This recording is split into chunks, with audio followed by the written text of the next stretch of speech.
Hey, good evening, everybody. Happy Thursday to you. Usually I will say happy football Friday Eve. But for your Carterville Lions this week, they're playing a Saturday matinee game, 3 o'clock on the road at Madison on Saturday afternoon. Looking forward to that. And weather-wise, it's going to be a beautiful day. Hey, before we get into the football preview that we have been doing, we need to say congratulations to the Carterville Junior High girls softball team. Coach Ashton and Coach Monje, they have won back to back 4 state championships in a row. They won their 4th in a row today. Their season record, 27-0. They have won 94 games in a row. They have been undefeated for 4 seasons in a row. And as I said, Class L champions today for their 4th championship in a row. Congratulations, man. What a great program they have built at Carterville Junior High School. And 94 wins in a row for that program. That is absolutely amazing. All right, high school football. Hey, I was gone last week. I apologize. Had some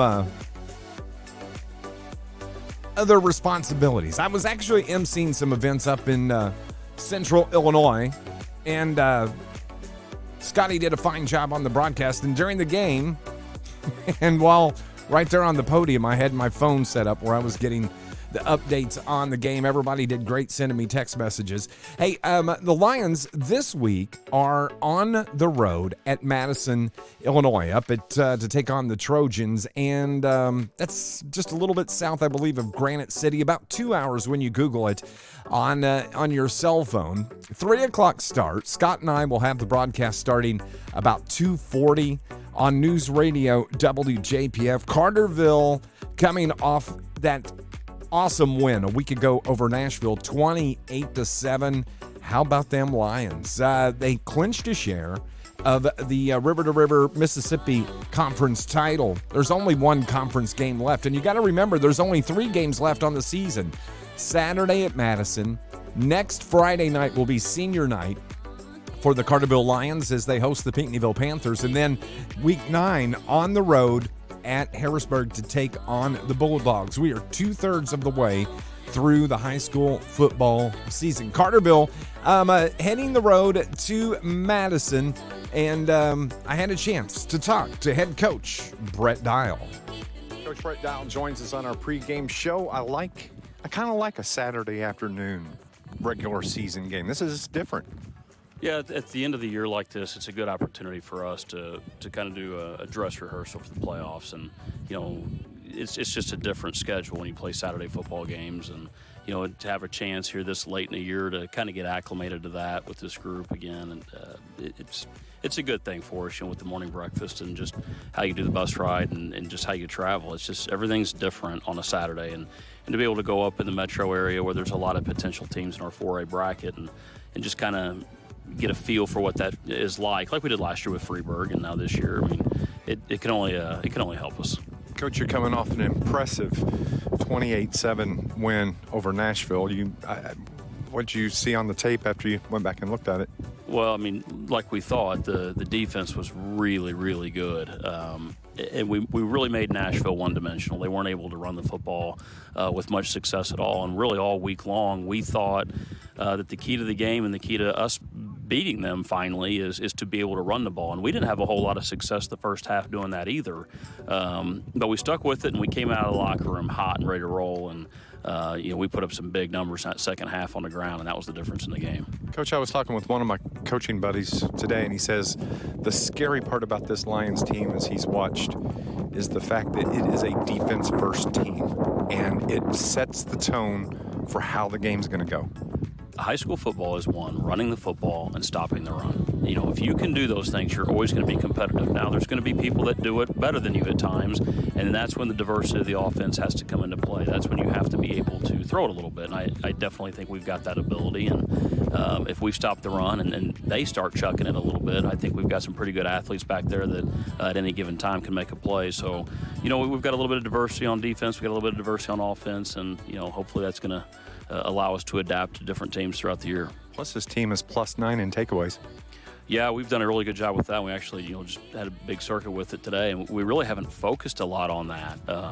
We probably focused more on it this week than we have all year. So we got to continue to create big plays, and when the defense gets the offense the ball with the short field, we've got to convert and finish people off. What do you know about this Madison team? They're athletic. I think that up front they're going to be a little bit different than some of the teams that we've seen, in the sense that I think they're going to run upfield and try to penetrate as opposed to kind of squeezing and playing a little bit more technique. So we've got to be careful in some of our scheme. I think that anytime we're pulling multiple people, we're giving them some gaps to run through. So it's caused us to kind of adapt our plan a little bit with a little bit more base blocking this week to try to handle that penetration and find a seam. But now you bring all those people, you better get there, because if you don't and we get past them, there's no one there to tackle us. So we've simplified some things up front. We're base blocking a little bit more and trying to create a little bit of a gap for our big guys to get through.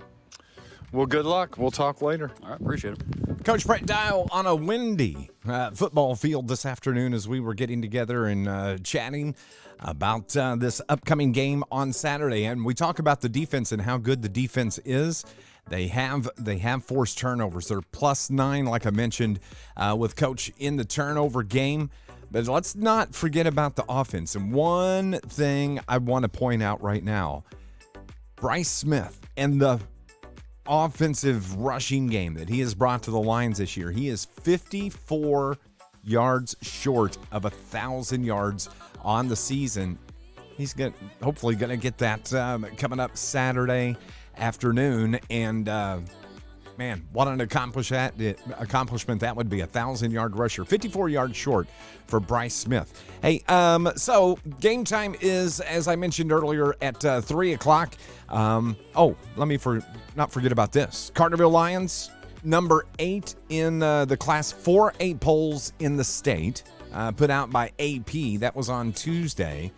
And in the Southern Illinois John A. Logan College Little Egypt football coaches poll, Carterville's regained the number 1 spot on that poll as well. Well-deserved after that big win a week ago over Nashville. 3 o'clock is the kickoff coming up Saturday afternoon. Scott Hudson and I will have your pregame coverage starting at 2:40 on News Radio WJPF. And I'm going to try and have the live stream going. Now, there's no Wi-Fi up there. I've already checked on that, so I'm going to be relying solely on my AT&T cell data. Hopefully there's 5G since we're in the metro area, and that holds out. But you can head over to YouTube. If you can't make the trip, watch and listen to the game with myself and one and only Mr. Scott Hudson. 3 o'clock in 2:40 is when we'll be talking to you on Saturday. I hope you have a great weekend. Go watch some other high school football games tomorrow night. You got the night off. And then come join us in Madison Saturday. I hope you have a great weekend. And as always, go Lions.